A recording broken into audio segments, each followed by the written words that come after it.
Yo voy a hablar por mí, por la diputada Jacqueline Caminoa y por mí.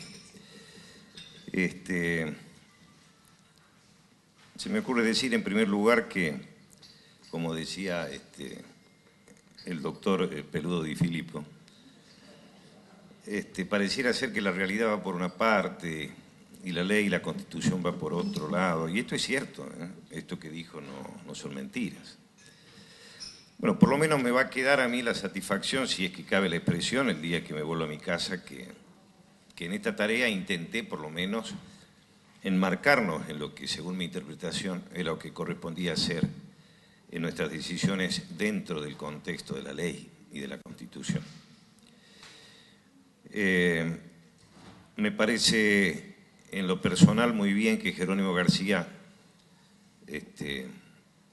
se vaya a cumplir esta tarea, porque la provincia está necesitando su colaboración, por lo visto, y prácticamente ya está en funciones.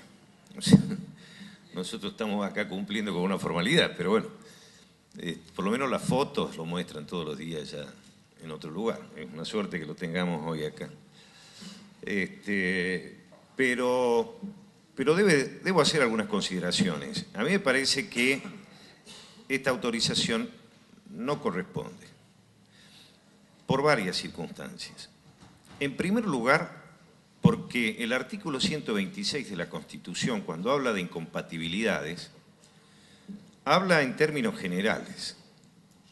Por ejemplo, Pagliaroni acaba de decir que en la visión de un constitucionalista, la incompatibilidad se produciría cuando el legislador cumple dos funciones. Esto sería un escándalo, no una incompatibilidad.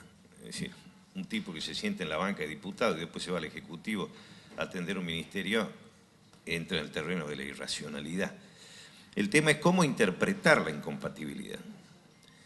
Porque no perdamos de vista, señor presidente, que en estas decisiones que se adoptan se vulnera la independencia de poderes. Es una cuestión que no está en el análisis de nadie. Y usted dirá, ¿pero cómo? ¿En qué sentido? Y mire, es muy simple. Un diputado de esta legislatura tiene una representación popular por una función específica que tiene que ver con la creación, con la sanción de la ley, que es nuestra competencia natural. Y debería, si bien el propio García se ha encargado en aclararlo, debería ser independiente en sus decisiones institucionales y políticas por la representación popular que ejerce, va a cumplir un rol en un poder ejecutivo donde claramente hay una función distinta, que va a estar en muchos aspectos a contramarcha de lo que decida la legislatura. Esto en orden a la independencia de los poderes. También se afecta naturalmente la independencia del diputado, porque en este caso ya no tiene autonomía de decisión, sino que queda sujeto a la voluntad de otro poder. Pero también hay otro dato que no es menor. La pregunta del millón es saber por qué, cuando hay que acudir a una persona para el desenvolvimiento de una tarea de esta envergadura, no se busca afuera esa persona. Supongo que tendrá que ver, por múltiples razones, por la confianza, por la capacidad reconocida en la persona de Jerónimo García. Pero quizá lo más lógico sería de que ese funcionario que está necesitando el gobierno provincial, en definitiva, se encuentre en otro territorio de la actividad política o social de la provincia. Pero estas son ya decisiones que nos exceden. Lo central, a mi juicio, es que debemos interpretar la norma del artículo 126 de la Constitución de acuerdo a una reglamentación que no existe. No está reglamentada la ley. Y por lo que estamos viendo, incluso el antecedente que se acaba de mencionar, las decisiones se adoptan en circunstancias coyunturales.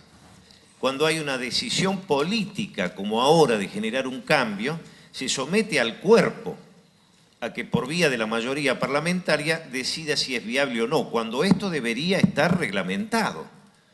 Porque estamos hablando de un artículo de la Constitución que debería tener un marco reglamentario, ya sea en la sanción de una ley específicamente o en el reglamento interno de nuestra Cámara. No existe esta previsión. Y concluyo haciendo estas últimas consideraciones. El diputado que toma licencia, ¿deja de ser diputado? Si deja de ser diputado, ¿qué pasa con el fuero? Que no es un tema que le preocupe a García, ya lo sé, pero yo pregunto, ¿qué pasa con la dieta? Porque García va ad honorem al Ejecutivo, pero va a percibir la dieta de la legislatura. Entonces ya no es un diputado, o si lo es, nada más que no está en ejercicio de la función. Y si es un diputado, sobreviene la incompatibilidad del 126.